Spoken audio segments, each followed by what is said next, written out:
Dear students, आज हम next topic discuss करेंगे सेल, जो कि चैप्टर है हमारा फंडामेंटल यूनिट ऑफ लाइफ। इसका फर्स्ट टॉपिक और इम्पॉर्टेंट हमारा सेल है।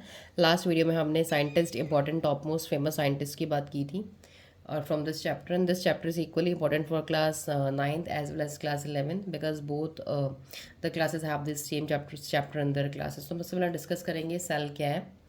तो सेल देखिए क्या है। सेल एक basic structural unit of life है। स्ट्रक्चरल यूनिट भी कह सकते हैं इसको, हम फंक्शनल यूनिट भी कह सकते हैं। और and the cell was discovered by Robert Hooke. जो सेल डिस्कवर किया था वो रॉबर्ट हुक ने डिस्कवर किया था।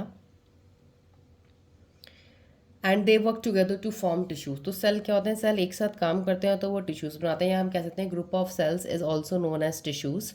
अब हम बात करेंगे टाइप्स ऑफ सेल्स की। तो सेल्स दो टाइप के होते हैं, प्रोकैरियोटिक और eukaryotic. And let me tell you, हम सबकी बॉडीज और जितने भी ऑर्गेनिजम्स हैं अर्थ में, जितने भी, उन सबकी बॉडी सेल से ही बनी हुई है। कुछ ऑर्गेनिजम्स की बॉडी सिर्फ एक ही सेल से बनी तो उनको हम बोल देते हैं यूनिसेलुलर।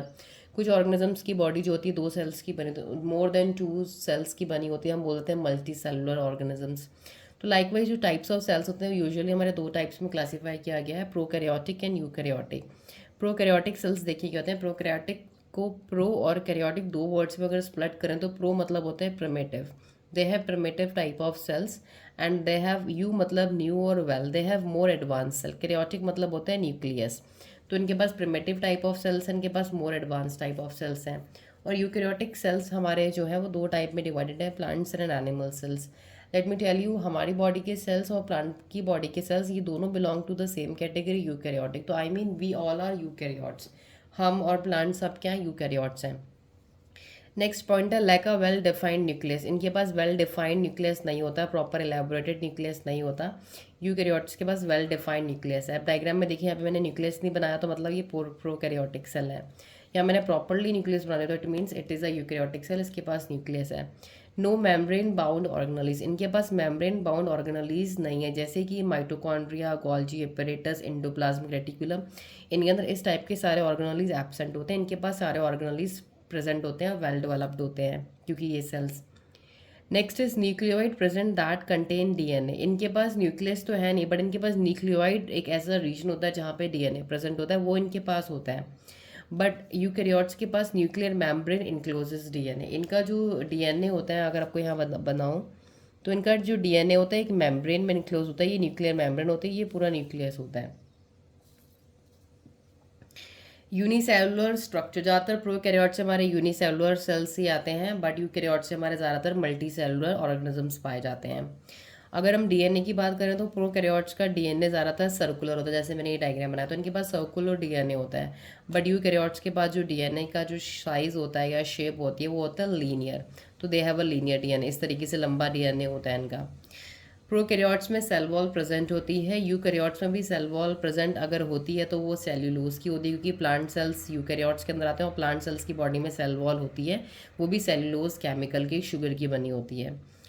अब नेक्स्ट आ जाइए प्रोकैरियोट्स में। माइटोकॉन्ड्रिया इनमें हमारा एब्सेंट होता है, प्रोकैरियोट्स से माइटोकॉन्ड्रिया एब्सेंट होता है, बट यूकैरियोट्स में माइटोकॉन्ड्रिया इज प्रेजेंट क्योंकि ये मल्टी सेलुलर होते हैं मोस्टली। और अगर हम राइबोसोम्स की बात करें तो प्रोकैरियोट्स में जो राइबोसोम्स हैं वो किस टाइप की, वो 70S है और हमारी बॉडी में 80S है। लेट मी टेल यू, ये 70S एंड 80S क्या होता है।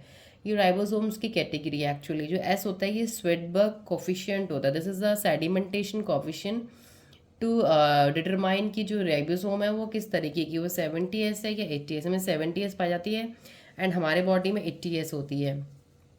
Next is Golgi apparatus absent. Prokaryotes में गोल्जी एपरेटस या गोल्जी बॉडीज़ नहीं होती हैं और यूकैरियोट्स में प्रेजेंट होती हैं। अभी आपको अगर ये समझ में नहीं आ रहा है गोल्जी बॉडीज़, माइटोकॉन्ड्रिया, ये सब क्या, तो फर्दर अभी मैं जो आपको नेक्स्ट लेक्चर्स दूंगी वहाँ पे ये सब ऑर्गेनलीज को मैंने प्रॉपरली एक्सप्लेन करा है with diagram and functions also, most easiest language में। गोल्जी ऑपरेटर्स एब्सेंट इसमें प्रेजेंट है। ज़्यादातर प्रोकैरियोट्स में एसेक्सुअल रिप्रोडक्शन होता है, इनमें सेक्सुअल रिप्रोडक्शन होता है, सेक्सुअली रिप्रोड्यूस करते हैं, मतलब अपने ऑफस्प्रिंग्स को, जनरेशन्स को बढ़ाते हैं। एंडोप्लाज्मिक रेटिकुलम भी एब्सेंट होता है हमारा प्रोकैरियोट्स में, जिसे हम शॉर्ट में बोलते हैं ER, ये एब्सेंट है और प्रो यूकैरियोट्स में प्रेजेंट होता है। लाइजोसोम्स इसमें एब्सेंट होती हैं और यूकैरियोट्स में लाइजोसोम्स प्रेजेंट होती हैं, जिसे हम सुसाइडल बैग्स कहते हैं। एग्जाम्पल्स की बात करें प्रोकैरियोट्स के तो ये बैक्टीरिया एग्जाम्पल हो गया, आर्की बैक्टीरिया, यू बैक्टीरिया, ये सारे बैक्टीरियाज हमारे प्रोकैरियोट्स होते हैं। और यूकैरियोट्स में अगर हम एग्जांपल्स की बात करें तो फंजाई आ गया, प्रोटिस्टेंट्स आ गए, हमारे सारे एनिमल्स आ गए, जितने भी टाइप्स के हमारे एनिमल्स का क्लासिफिकेशन है, और सारे के इंटायर प्लांट्स जितने भी हमारे अर्थ के हैं, these all belong to the category eukaryotes. This is a very simple and easy mask gaining difference between prokaryotic and eukaryotic, and very important for class 9th as well as class 11th. तो ये I think आपको clear हो गया prokaryotic and eukaryotic में difference क्या है। Next I will begin with plasma membrane and cell membrane, its function और क्या होता है ये, इनका स्ट्रक्चर कैसा होता है, विद एग्जांपल्स।